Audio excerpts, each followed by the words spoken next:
Hello दोस्तों, welcome to my YouTube channel MR classes. आज के लेक्चर में हम डिस्कस करेंगे, ठीक है। कमेंट बॉक्स में किसी ने पूछा था, ठीक है, कि सिद्ध हमें करना है कि अवतल दर्पण की फोकस दूरी f वक्रता त्रिज्या r की आधी होती है, ठीक है। ये प्रकाश परावर्तन का एक क्वेश्चन आपका, ये सिद्ध करने के लिए आपको बोर्ड में आ जाता है कभी कभी, ठीक है। तो आपका क्वेश्चन ऐसे भी आ सकता है, सिद्ध कीजिए कि गोली दर्पण की फोकस दूरी वक्रता त्रिज्या की आधी होती है, अर्थात f बराबर r/2। f क्या होता है आपका फोकस दूरी, r क्या होता है वक्रता त्रिज्या होता है, ठीक है। जब आपका गोली दर्पण पूछेगा, ठीक है, या तो अवतल दर्पण या तो उत्तल दर्पण। गोली दर्पण आपको क्या होता है, या तो अवतल दर्पण होता है या तो उत्तल दर्पण होता है, दो टाइप का होता है यही, ठीक है। तो अवतल दर्पण के लिए मैं आपको सिद्ध करके बता देता हूँ ये कैसे आता है, ठीक है। तो उत्तल दर्पण का भी आपको सिद्ध करना आसानी से कर लोगे, ठीक है। अगर ये वाला क्वेश्चन आपको समझ में आएगा तो उत्तल दर्पण का भी आप सिर्फ उत्तल दर्पण का डायग्राम बनाना, अलग से डायग्राम बनाना पड़ेगा, ठीक है। बाकी आपका प्रोसेस सेम रहेगा, ठीक है ना। तो नोट्स में भी आपको PDF के फॉर्म में मिल जाएगा दोनों का प्रूफ, ठीक है। तो एक मैं आपको करा देता हूँ, ठीक है। तो आप सबसे पहले हम क्या करेंगे, अवतल दर्पण का फिगर बनाएंगे। ये आपका अवतल दर्पण होता है, ठीक है, मैंने आपको बताया था। माना M1 M2 एक अवतल दर्पण है, इसका फोकस F, ये आपका फोकस F है, तथा ध्रुव P, ये आपका ध्रुव P होता है, तथा वक्रता केंद्र C, ये C होता है, ठीक है। चित्र के अनुसार मैंने यहाँ पर बना दिया, ठीक है। ये वक्रता केंद्र C होता है, ये आपका क्या होता है फोकस होता है, या मुख्य फोकस भी बोलते हैं, ये आपका दर्पण का ध्रुव P बोलते हैं। ये इस चीज मैंने इसमें लिखा, और इसको बोलते हैं हम, इस जो पूरा लाइन है आपका, ये यहाँ से यहाँ तक जो आपका लाइन जाता है, इसको हम बोलते हैं मुख्य अक्ष, ठीक है ना। अब इतना आपको करने के बाद, ठीक है, हम अब प्रूव करेंगे इसको, ठीक है। इस वाले क्वेश्चन को प्रूव करेंगे, f बराबर r/2 कैसे हमें लाना है, ठीक है। अब इस क्वेश्चन को प्रूव करते हैं, ठीक है। तो प्रूव करने के लिए सबसे पहले आपको दो कंस्ट्रक्शन करना पड़ेगा, यानी कि दो रचना आपको करना पड़ेगा, ठीक है, इस वाले फिगर में यहाँ तक पहुंचने के लिए। तो रचना नंबर 1 आपका क्या कह रहा है, मुख्य अक्ष के समानांतर प्रकाश की एक किरण AB दर्पण के बिंदु B से टकराकर परावर्तन के पश्चात दर्पण के फोकस F से गुजरती है, ठीक है। तो ये रूल मैंने आपको पहले भी बता रखा है, जब भी आपका, ठीक है, प्रकाश की किरण मुख्य अक्ष के समानांतर होती है तो आपका मुख्य फोकस से होकर परावर्तित हो जाती है, यानी कि वो परावर्तन के रूल का पालन करती है, ठीक है। तो यही चीज मैंने यहाँ पर मैंने आपको लिखा है, ठीक है। तो ये आपका क्या मुख्य अक्ष है, आपका यहाँ से यहाँ तक क्या आपका मुख्य अक्ष, देखो मैंने लिखा है मुख्य अक्ष, ये पूरी लाइन जो आपका है, ठीक है, जो जा रहा है दर्पण से होकर पूरा लाइन जो जा रहा है वो आपका क्या है मुख्य अक्ष है। तो इसके समानांतर एक रेखा हम खींचेंगे, देखो रेखा मतलब प्रकाश की किरण, ठीक है। देखो इसके समानांतर ये रेखा है ना, देखो इसके समानांतर ये रेखा है, देखो रेखा मतलब प्रकाश की किरण, ठीक है ना। तो ये किससे होकर जाएगी, मुख्य फोकस F, यानी कि फोकस बिंदु F से होकर जाएगी, ओके, इससे होकर ये निकल जाएगी। यही आपका कह रहा है। ए भी आपका ये प्रकाश की किरण, देखो A और B, ठीक है ना। ये भी आपका क्या प्रकाश की किरण जो दर्पण के बिंदु B से टकरा रहा है, देखो ये आपका ए भी प्रकाश की किरण जा रहा है, और दर्पण का जो बिंदु B है इसी से टकराकर ये मुख्य फोकस F, यानी कि मुख्य फोकस को फोकस भी बोलते हैं, ठीक है, F से होकर परावर्तित हो जाती है, यानी कि परावर्तन के रूल का पालन करता है, ठीक है। अब रचना नंबर 2 क्या है, B को हम C से मिला देंगे। ये जो B वाला पॉइंट है, दर्पण का जो पॉइंट B है, इसको हम वक्रता केंद्र C से मिला देंगे। तो मिला दो, आपको क्या मिल रहा है, इसी को आपको दर्पण का अभिलंब कहलाता है, ठीक है ना। देखो हमने मिला दिया इसको। ये रचना नंबर 1 और रचना नंबर 2 आपका कंप्लीट हो गया। यही से आपका क्वेश्चन प्रूव हो जाएगा, ठीक है ना। तो आपका क्या होता है, आपतन कोण I परावर्तन कोण R के बराबर होता है, ठीक है। आपतन कोण I परावर्तन कोण R के बराबर होता है। ये चीज मैंने आपको पढ़ाया था, ठीक है, परावर्तन के नियम में, ठीक है, नियम नंबर 1 में, ठीक है। जो आपतन कोण होता है, ठीक है, परावर्तन कोण के बराबर होता है, यानी कि कोण जो I है, कोई सा भी दर्पण हो, समतल दर्पण हो, उत्तल दर्पण हो, अवतल दर्पण हो, ठीक है, ओके। तो वो परावर्तन के नियम का पालन करते हैं, यानी कि कोण जो I है, आपतन कोण I है, परावर्तन कोण R के क्या होता है बराबर होता है। ये आपतन कोण I होता है, ये परावर्तन कोण होता है, ठीक है, ये आपस में बराबर होता है। तो कोण I बराबर कोण R के हो जाएगा, ठीक है ना। तो इसको मान लो समीकरण नंबर 1 रचना नंबर 1 से आपका मिला। अब रचना नंबर 2 क्या, B को हमने जब C से मिलाया, देखो B पॉइंट को हमने C पॉइंट से मिलाया, ठीक है। तो एक टाइप का ये त्रिभुज बन रहा है, देखो ये त्रिभुज बन रहा है, ठीक है। देखो ये आपका क्या बन रहा है, जो मैंने डार्क कर रहा हूँ, ये आपका त्रिभुज बन रहा है। ठीक है, ये देखो बी सी एफ एक टाइप का त्रिभुज बन रहा है ना, बिल्कुल बन रहा है। ठीक है, जो आपका ये सी एंगल है, जो सी कोण है आपका, ये जो सी कोण है, ठीक है, जो सी कोण है कोण आई के बराबर हो जाएगा। ठीक है, जो रचना नंबर 2 में, यानी कि कोण जो आई है, ठीक है, जो कोण आई है वो कोण सी के बराबर हो जाएगा।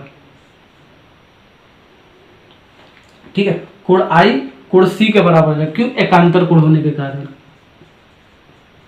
एकांतर कोण के कारण। अब एकांतर कोण क्या होता है यार, मैंने आपको मैथ में पढ़ाया भी है। ठीक है, जब भी आपका जेड टाइप का बनेगा, ठीक है, वो आपका एकांतर कोण होने के कारण आपस में एंगल क्या होता है, बराबर होता है। मान लो आपका θ1 है तो आपका θ2 हो जाएगा। ठीक है, यानी कि θ1 बराबर θ2 लिख सकते हैं। ठीक है, जेड टाइप का आपका बनेगा। ठीक है, या तो उल्टा भी जेड बनता है, सीधा भी बन सकता है। देखो ये आपका जेड बन रहा है ना आपका, देखो ये, देखो ये आपका बन रहा है ना, ये ऐसे आ रहा है, फिर ऐसे आ रहा है, फिर ऐसे आ रहा है। देखो जेड बन रहा है ना, ऐसे आ रहा है ए बी। ठीक है, फिर आपका ऐसे जा रहा है, देखो बी सी, देखो बी सी, डॉट लाइन से डॉट लाइन कर देता हूँ, बी सी। फिर कैसे जा रहा है आपका, ऐसे। ठीक है, देखो जेड टाइप का होगा ना, ऐसे जा रहा है, यानी कि जो ये एंगल है इस एंगल के बराबर हो जाएगा। ठीक है, बी आपका क्या आई है, और ये कोण सी आपका हमने मान लिया। ठीक है, यानी कि आई बराबर सी हो जाएगा, यानी कि कोण आई बराबर कोण सी हो जाएगा। ठीक है, जहां भी आपका जेड आकृति का बनता है, ठीक है, वहां पर एकांतर कोण होने के कारण आपस में दोनों एंगल क्या होता है, बराबर होता है। ये चीज मैंने आपको मैथ में पढ़ाया था। ठीक है ना, तो ये आपको समीकरण नंबर 2 मान लो, बस आपका क्वेश्चन खत्म हो गया। ठीक है, यही आपका दो रचना से आपका दोनों एंगल को हमें बराबर करके चलना है। ठीक है, इसके बाद हमारा मैथमेटिकल कैलकुलेशन है। ठीक है, इसी से हम प्रूव कर देंगे। ठीक है ना, तो देखो कैसे प्रूव करता हूँ मैं आपको बताता हूँ। तो सबसे पहले हम क्या लिखेंगे, ठीक है, सबसे पहले एक फिगर में एक चीज और ड्रॉ कर लो। ठीक है, देखो एक चीज फिगर में और ड्रॉ कर लो। ठीक है, यहां से यहां तक की दूरी को क्या बोलते हैं हम, पी और एफ की दूरी को क्या बोलते हैं, पी और एफ की दूरी को बोलते हैं फोकस दूरी एफ बोलते हैं। ठीक है ना, फोकस दूरी एफ बोलते हैं। और सी, वक्रता केंद्र सी और ध्रुव पी के बीच की दूरी को क्या बोलते हैं हम, ठीक है, वक्रता त्रिज्या आर बोलते हैं। ठीक है, ये भी फिगर में आपको ड्रॉ करना है इन दोनों चीजों को। ठीक है, ये हमें फाइंड आउट करना है, एफ बराबर r/2। ओके, तो हम सबसे पहले देखेंगे समीकरण नंबर 1 और समीकरण नंबर 2 से। तो समीकरण 1 को समीकरण 2 से हम भाग करेंगे, तो देखो क्या मिल रहा है आपका, देखो समीकरण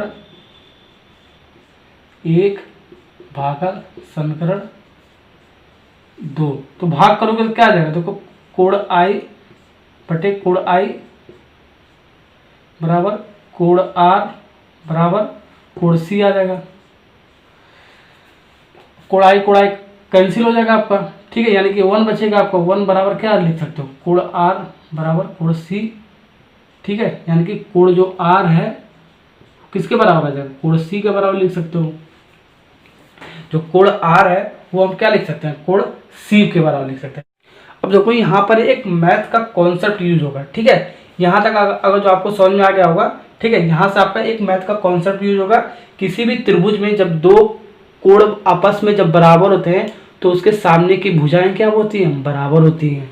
ठीक है, तो ये आपका क्या है, एक त्रिभुज है। तो त्रिभुज जैसे यहाँ पर है ऐसे यहाँ पर बना लेते हैं। ठीक है ना, देखो ऐसे आपका त्रिभुज है, सबसे पहले बना लेते हैं तो आपको समझने में और आसानी हो जाएगा। ऐसे है, ठीक है, ऐसे ऐसे डॉट डॉट डॉट, इस टाइप का त्रिभुज है ना आपका ये। ठीक है, ये सी है, ये क्या है, एफ है, ये वाला मैंने उठा के यहाँ पर बना लिया। ठीक है, ये आपका बी है। ठीक है, क्या बराबर हो रहा है, कोण जो सी है, जो कोण सी है वो किसके बराबर हो रहा है, कोण आर के। जो बी है आपका ये क्या है, कोण आर है आपका ये। ठीक है, तो इसके सामने की जो भुजा होगी ये आपस में बराबर हो जाएगी, यानी कि कोण जो आर का है इसके सामने की भुजा क्या है, ये भुजा होती है, सी एफ इसकी भुजा है। कोण आर के सामने की भुजा, सम्मुख भुजा क्या है, सी एफ है, तो कोण आर के सामने की भुजा लिख देंगे हम सी एफ। और जो कोण सी है इसके सामने की भुजा क्या है, देखो इसके सामने की भुजा ये है। ठीक है, कोण आर के सामने की भुजा ये थी और कोण सी के सामने की भुजा क्या है, बी एफ है।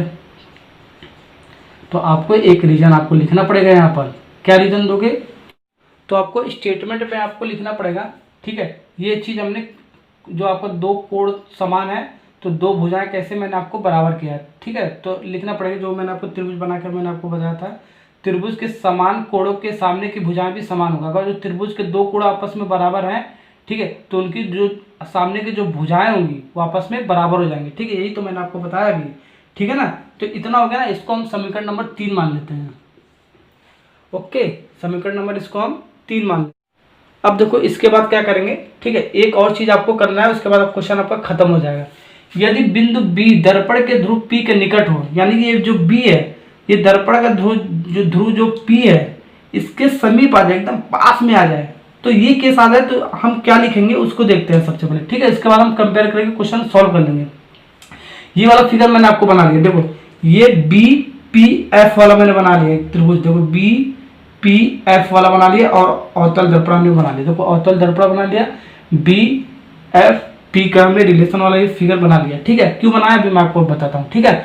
और जब बी क्या कह रहा है, बी आप पहुंच कर आ जाए आपका पी के एकदम समीप, ठीक है। तो जो ये रेखा हो एक ऐसा कंडीशन आएगा जो बी होगा सीधा किसके बराबर हो जाएगा, जो बी होगा पी पर एकदम आ जाएगा, एकदम निकट आ जाएगा पी पे, यानी कि पी बराबर बी वाले पॉइंट पे ही आ जाएगा, इसी पॉइंट पे आ जाएगा, मिल जाएगा, ठीक है ना। तो आपका क्या हो जाएगा, एफ बी जो होगा, जो आपका एफ पी हो, पी एफ जो होगा, जो पी एफ होगा, क्या लिख सकते हैं, जो पी एफ होगा वो किसके बराबर हो जाएगा, एफ पी के बराबर हो जाएगा, बी एफ के बराबर हो जाएगा, या एफ बी के बराबर हो जाएगा, ठीक है। किसके बराबर, एफ बी के बराबर हो जाएगा, ठीक है, ठीक है ना, समझ में आ गया ना। ये बी जो बिंदु बी है ये पी के बिंदु पर एक ऐसा कंडीशन आएगा जो आकर मिल जाएगा, ठीक है। जब आके मिल जाएगा तो पी बराबर बी हो जाएगा, जब पी बराबर बी हो जाएगा तो पी एफ बराबर क्या हो जाएगा, एफ बी हो जाएगा या बी एफ हो जाएगा। बात एक ही है, यही से हमने लिखा है बी एफ बराबर पी एफ, ठीक है। तो ये समझ में आ गया होगा आपका, ठीक है। तो ये डायग्राम की जरूरत नहीं है आपको, इसलिए मैंने आपको मिटा दिया, ठीक है। ये समझाने के लिए मैंने आपको बनाया, ओके। तो देखो इसको समीकरण नंबर हम 4 काउंट कर लेते हैं, समीकरण 4, ठीक है ना। तो समीकरण 3 और 4 से हम लेके चलेंगे, ठीक है। समीकरण 3 और 4 से देखो, सबसे पहले इसको हम ऐसे भी तो लिख सकते हैं समीकरण 4 को, पी एफ बराबर बी एफ भी लिख सकते हैं, ठीक है। इसको समीकरण नंबर 4 मान लो, ठीक है। अब समीकरण 3 को हम 4 से क्या करेंगे, भाग दे देंगे, समीकरण 3 भागा समीकरण 4, तो भाग करोगे तो क्या आ जाएगा, पी एफ बराबर सी एफ बराबर ये बी एफ और बी एफ, ये क्या हो जाएगा, आपस में कट जाएगा, कट के 1 आ जाएगा, ठीक है। भाग करोगे तो यानी कि जो पी एफ होगा वो किसके बराबर हो जाएगा, सी एफ के बराबर हो जाएगा। ये समीकरण नंबर 5 मान लो, ठीक है। इसको अब आपका जो समीकरण नंबर जो 5 बना है, ठीक है, यहीं से आपका क्वेश्चन सॉल्व हो जाएगा, ठीक है। तो पीसी को हम क्या लिख सकते हैं, देखो यहाँ पर पीसी को हम क्या लिख सकते हैं यार, देखो पीसी बराबर क्या लिख सकते हैं हम, पी सी, ठीक है। पूरा डिस्टेंस हमें निकालना है पीसी, तो P F plus F C जोड़ोगे तभी तो आएगा, तो P F plus F C जब जोड़ेंगे तभी तो आएगा। और एफ सी का स्थान पे क्या है, एफ सी लिखो या सी एफ लिखो, बात एक ही है आपका, ठीक है। तो पी एफ ऐसे लिख दो और एफ सी का स्थान पे पी एफ रख देते हैं, ठीक है ना, पी एफ, ठीक है, क्योंकि हमें एफ निकालना है, ठीक है। तो पी एफ ही हमें, पी एफ की दूरी क्या एफ है, तो एफ ही तो हमें निकालना है, ठीक है। इसलिए पी एफ के फॉर्म में लिख रहा हूँ मैं, ठीक है, 2 पी एफ पी सी, ठीक है। तो यहाँ से हम क्या लिख सकते हैं, पी एफ बराबर 1/2 पी सी, ठीक है। ये आपका क्या है, ये तो हमें सिद्ध करना था। पी एफ क्या, पी एफ हमने क्या माना, स्मॉल एफ, फोकस दूरी एफ से डिनोट करते हैं, ठीक है। पी एफ की दूरी को क्या बोलते हैं, स्मॉल एफ, यानी कि फोकस दूरी बोलते हैं। और पीसी को हमने क्या डिनोट किया, आर, देखो पीसी का हमने क्या डिनोट किया, 1/2 ये तो आया और आर, तो यही तो हमें सिद्ध करना था, एफ बराबर r/2, एफ बराबर r/2, ठीक है। तो मैंने आपको सिद्ध करा दिया, ठीक है। तो किसी ने पूछा था कमेंट में, ठीक है, कि ये प्रूफ कराओ, ठीक है। तो मैंने आपको अवतल दर्पण के लिए मैंने आपको करा दिया, तो उत्तल दर्पण के लिए आप आराम से कर सकते हो। यही कॉन्सेप्ट आपको लगाना है, समीकरण नंबर 5 तक बनाना आपको, फिर ऐसे आपको कर देना, बस आपका फिगर ही चेंज होगा इसमें, ठीक है ना।